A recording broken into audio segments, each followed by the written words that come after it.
So, what is it about self-love that seems so goddamn inauthentic?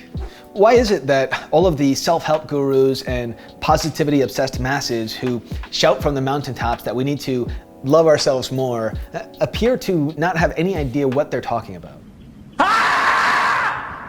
Self-love isn't self-love, it's self-delusion, and it is wreaking havoc within our health, our careers, our relationships, within every important aspect of our lives. Self-love has become the very formula for self-sabotage. And in this video, I'll explain why that is, how this all started, and what I believe the solution is to all of this mess. One thing is for sure, by the end of this video, I promise that you will never look at self-love the same way again.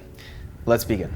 Step one, why the modern idea of self-love is broken. The whole point of self-love is to love ourselves no matter what, even if we have no objective basis for loving ourselves. And I know that this sounds good in theory, but is it good to just love ourselves completely, irregardless of the actual qualities that we possess? What if we're addicted to drugs? What if we're morbidly obese? What if we spend most of the day attacking others because of their physical appearance or because we see them as being inferior to us? There's this idea that most bullies are people with low self-esteem, people who don't love themselves. But research shows that most bullies actually have extremely high self-esteem. Most bullies actually love themselves too much. Now, there's a good argument to be made that self-love is just about self-acceptance and feeling confident.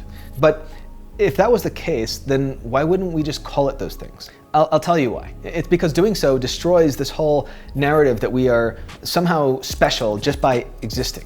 Not everyone is special. In the real world, people don't just get trophies for participating. The trophies go to the winners. Why? Because at least most of the time, those are the people who worked the hardest to put themselves in a position to win. Step two, understand that self-love is not confidence, nor is it self-acceptance. The reason that self-love is not confidence is because real confidence is something we earn, whereas self-love promotes the idea that confidence is simply something we are entitled to. We feel confident about competing in a triathlon when we run, swim, and bike every day. We earn the confidence that we're going to ace a job interview when we arrive prepared. We gain the confidence that we can grow and lead a business when we wake up earlier than everyone else, stay home on weekends, and never ask someone to do something that we weren't at one point willing to do ourselves. Now, why is self-love also not the same as self-acceptance? Because whereas self-love encourages us to blindly love each and every part of ourselves, self-acceptance means actually looking at each individual part of ourselves and accepting that there are good parts and there are bad parts. And so when we look deeply into the mirror and are able to accept if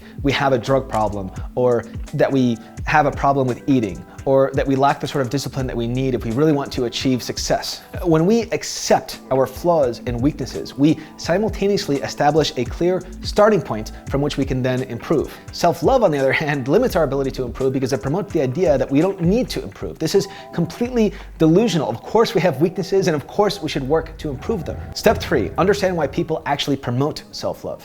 Look closely at the people who most praise the importance of self-love, and you will find that the overwhelming majority of them fall into three categories. Number one, self-help gurus. So these are people who gain financially by making people feel good by telling them the things that they want to hear, which is very different from telling people what they need to hear. Number two, public figures. In category two, we have weak-minded, attention-hungry public figures. The obvious example here are plus-size models and overweight actresses who promote body positivity. When they post photos of themselves in bikinis or shoveling down pizza, or sometimes both, with hashtags like big and beautiful, what they're doing is they're using self-love as a tool to seek approval for their own lack of self-control via the massive praise that they receive from masses of equally weak-minded individuals. Also, guys, quick side note, but it's not my intention to be mean here. Let's just be honest. Obesity is unhealthy. It's a leading comorbidity factor in literally everything, including the recent pandemic we just had. It puts a tremendous burden on healthcare systems. I'm not saying that we necessarily need to feel bad, but at least if we do feel bad, we can feel motivation to change. Self-love kills that motivation. Category three, weak people. So the final category are the weak-minded masses of people who are essentially just mindless robots that blindly parrot these ideas that self-love cures everything, being spread by the self-help gurus in the first category and the weak-minded, attention-hungry public figures in the second category. Ask anyone in any of these categories why they love themselves, and their programmed response will be, just because I'm me.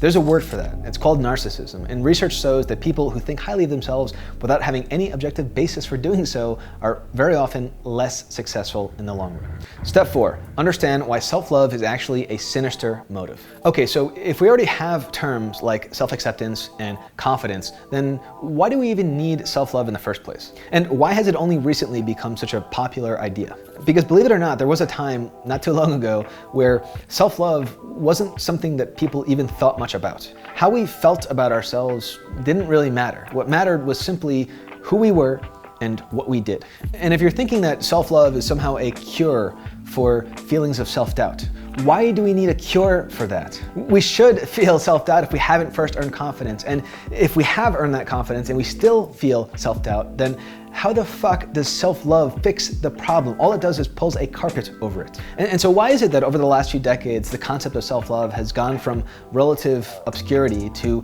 now being promoted as the magical remedy to all of our pain? I'll tell you why. Even though you might not want to hear this. In the modern age, we exist in societies where profit is the highest goal. And so these societies have evolved and are going to continue to evolve, not to promote our well-being, but to promote what is profitable. And more often than not, that comes at the cost of our well-being. If you need proof, just ask yourself the following simple question.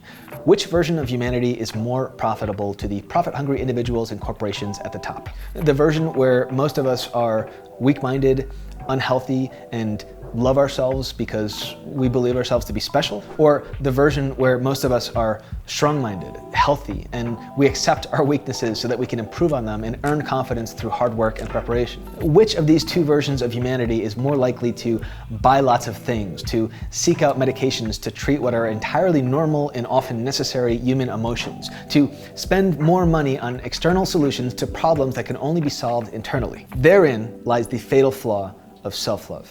All right, guys, so my solution to all of this is simple. Realize that self-love is just a silly, made-up concept and that we should just move past it. Pretty much all of the self-concepts, self-love, self-esteem, self-respect, these all breed narcissistic, egocentric worldviews because these are all emotions that we're supposed to experience with other people, not with ourselves. Self-love is simply unnecessary and it causes catastrophic harm under the illusion that it is something good.